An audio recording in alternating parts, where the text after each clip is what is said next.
गरीब किसान की कहानी। एक गांव में एक गरीब किसान रहता था। वहां पर 2-3 साल से बारिश नहीं हुई थी, जिस वजह से वहां की सारी जमीन सूख चुकी थी। किसान बहुत दुखी था क्योंकि वो अपने जमीन के ऊपर कोई फसल नहीं उगा पा रहा था। सर्दी का मौसम था।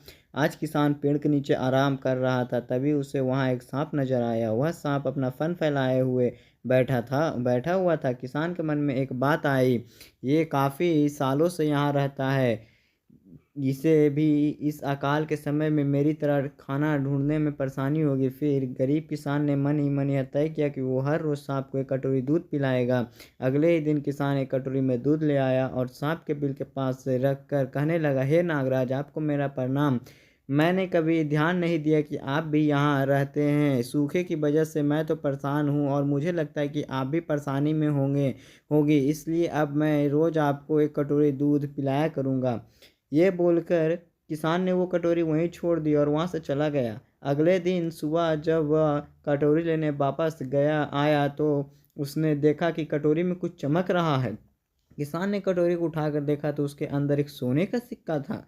फिर किसान हर रोज सांप को एक कटोरी दूध पिलाता और अगले दिन सुबह हर रोज उसे एक सोने का सिक्का मिलता। एक दिन किसान को किसी काम से शहर जाना था और उसने अपने बेटे को यह जिम्मेदारी सौंपी कि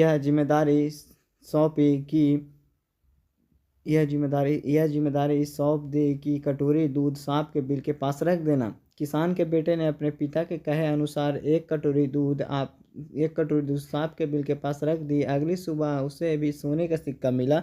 उसके बेटे ने सोचा, यह सांप तो बड़ा कंजूस है, जरूर उसके पास बहुत सारे सोने के सिक्के होंगे, लेकिन यह तो हर रोज बस एक ही सिक्का देता है। अगर मैं इसे मार दूं तो मैं इसके सारे सोने के सिक्के ले सकता हूँ। दोस्तों, वीडियो पसंद है तो लाइक शेयर एंड सब्सक्राइब जरूर कीजिएगा। उस आगे की कहानी कंटिन्यू करते चलिए। तो अगली शाम जब लड़का दूध देने के लिए गया तो उसने सांप को देखते ही उस पर छड़ी से वार किया, मगर सांप भी सतर्क था। उसे छड़ी तो लगी पर उसने किसान के बेटे को भी डस लिया। सांप का विष बहुत ही जहरीला था।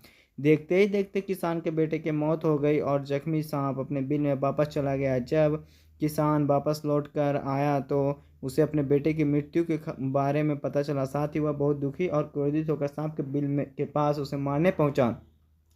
तभी उसने देखा सांप को भी काफ़ी चोट आई है। उसे देखते ही वह समझ गया कि उसके बेटे ने सांप पर हमला किया होगा। वह समझ गया कि परिस्थिति कुछ ऐसी होगी कि सांप ने उसके बेटे को डसा। उसने हाथ जोड़कर सांप से माफ़ी मांगी और सांप से अपने बेटे को वापस लाने के लिए कहा। थोड़ी देर बाद सांप अपने बिल में जाकर बाहर आया और उसने किसान को एक जड़ी बूटी दी। तभी गरीब किसान जड़ी बूटी लेकर अपने मरे हुए बेटे के पास गया और उसने उसके नाक के पास वो जड़ी बूटी रखी। थोड़ी देर बाद उसका बेटा खांसता हुआ उठ खड़ा हुआ।